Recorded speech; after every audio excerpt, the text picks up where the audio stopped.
जानी सर से आशीर्वाद आगे आगे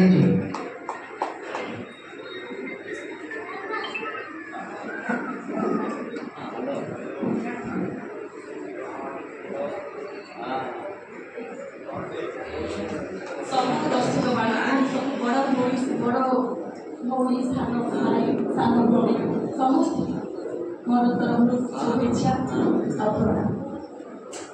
बेसी किसी कहनी एक मंच ठिया मतलब बहुत खुशी लगे निजक बहुत गर्व अनुभव कर समस्त कर्मकर्ता मान को बहुत बहुत धन्यवाद दूसरी मत मंच ढड़ा कर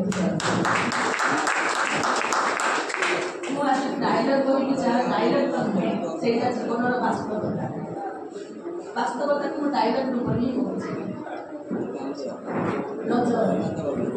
जीवा बेले मन गोटे कथा शुणी जाओ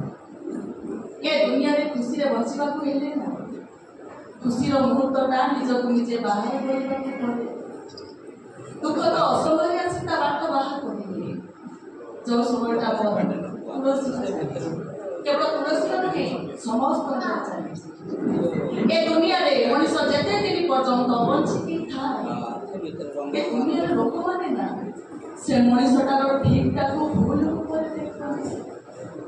आउ जो दिन से मनुष्यटा मरी जाए समस्ते कहते से लोकटा भारी भल